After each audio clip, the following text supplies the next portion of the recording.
Astrobot, Rebirth, ReFantazio. Let's just those are probably going in. Yeah. After that, I don't think Hades 2 is eligible. No, it's not finished. Nah, because it's Tekken can't because they're not gonna put a fighting game up there. Nah, they might. They might. Street Fighter. Was Street Fighter shit up there would have game to of the be year last year? I can't remember if it was or not. It was. No, it wasn't. I think Resident Evil 4 made it in because we had an argument over this on the stream. Yeah, because he had the remake thing. Yeah. But yeah, I mean, like, you've got 3 slots taken for sure. And then if Dragon Age is good, that might be a Part 2 remastered. Please say what? That's not going to count. Hell no. They can't include that. That's not going to count. I'd fight. Fair.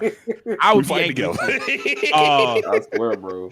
If Dragon Age is good on the level of what people are talking about, then that might be number 4. I mean, there might be space for Like a Dragon to be a Game of the Year nominee. I feel like you need that one really high-scoring indie game. What was that for this year? That would be Animal Well. Balatro will probably be up there then. Animal Well is up there. Animal Well is also, it kind of feels like it hits all the right places for like critical acclaim. Yeah, but that Balatro, like when it came to mobile, people was like, man, I knew this game was good. It's pretty much like was it Vampire Survivors? Yeah. Right. Yeah, where it's just pure fun. Yeah, and you just get to it. Ain't no story. You just play. That's the game. When you get into it, I can see that being a Game of the Year candidate. So yeah, I mean, like I could see that being like the top 6. I wonder if UFO 50 might sneak in there.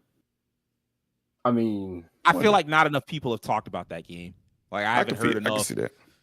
So like it would have to. It's not the nomination process. Who's gonna nominate it? Probably because they still playing them games hard as fuck.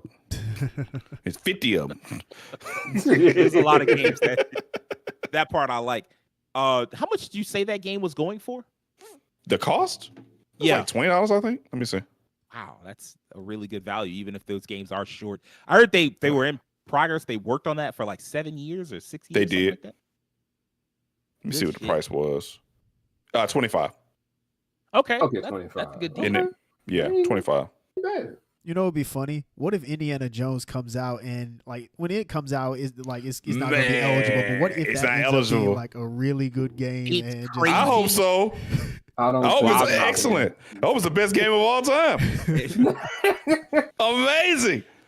Indy, you did it again, you son of a bitch. Harrison Ford, the legend, the truth. Y'all just kept popping up. Rakeem has picked Indy for his fantasy critic, so that's why he's like really rooting for it. Yeah. I'm rooting for it. But having said that, it's crazy. I didn't even think I'm not thinking that Indy's gonna be bad because I mean like I had the opportunity to counterpick it just like Devin did. I just chose not to. I had a feeling. But like I think it's gonna be one of those, it's fine. Like 84. One of those like 80, 82, 84, no higher than 85 type games. That's what I have in my head for it. Yeah. And so like that to me, it's gonna be one of those, this is really good, but it ultimately like it's a level the tier right below Game of the Year. Yeah. Where everybody's like, yeah, this is fine. And in a weak year, it might have made it in, but this is not a weak year. There hasn't been a weak year in a long time. So, what do you want? A really strong year, man. Games that haven't come out yet that weren't pushed away that are like still like, besides Dragon Age Veilguard, I know. And we also had Persona 3. Like that came out. That was very Persona 3 Reload did come out this year. Yeah. And it reviewed well. I think it was like 86, 87. Then 88. Unicorn Overlord. Oh, 88? Okay, cool. And then Unicorn Overlord here. You know what's wild? Best RPG section is going to be a bloodbath. We hadn't said a Nintendo game. We definitely have. It hasn't been a Nintendo game that's been like a Game of the Year quality game. Yeah. They still have the Mario and Luigi Brothers RPG game.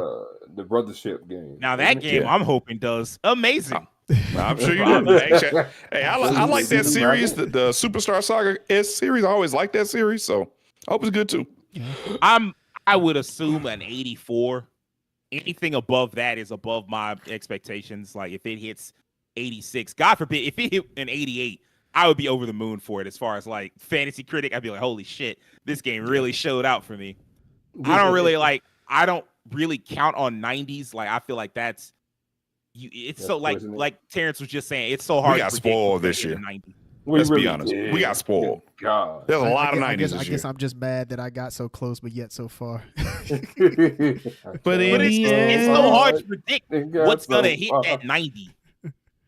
Like, I don't know. Like, even when you pick a sure thing, like even Dragon Age, like in my head, if Dragon Age got an 88, and this is not me talking about fantasy critic, this is me talking about how good I hope the game is.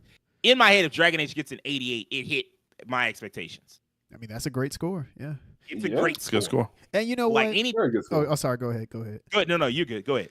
I was going to say that, and I'll also say that the whole fancy critic thing has made me realize, I think this also kind of feeds into why people treat 80s as like not good anymore.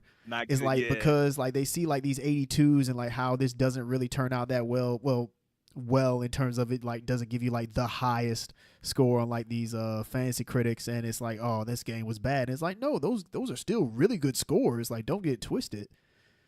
Well, I mean, like I don't know, like it's people are so obsessed, and they get mad at 7s now. People get mad at 7s. Like, real game mad. comes out, for real.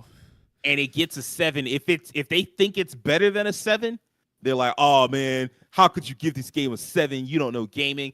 And if they think it's garbage, they're like, oh man, this game is trash. And usually when people complain about a game getting a 7 is too high, it offended them personally. It has nothing to do with whether or not the game is good. Like I was on gaming leaks and rumors on Reddit, and somebody was talking about how behind the scenes it seems like Concord is still getting updates and it might go free to play. And in the comments, somebody was like, I guess they could market it as like the worst game ever. And very quickly, people were like, this game was not the worst game ever. Like, that's the problem. It wasn't really that bad. It was just a game. It's fine. The game never was bad. It was people just weren't interested in playing it. That's the difference. Honestly, the games about Concord have kind of outlived Concord itself. Absolutely. Very true.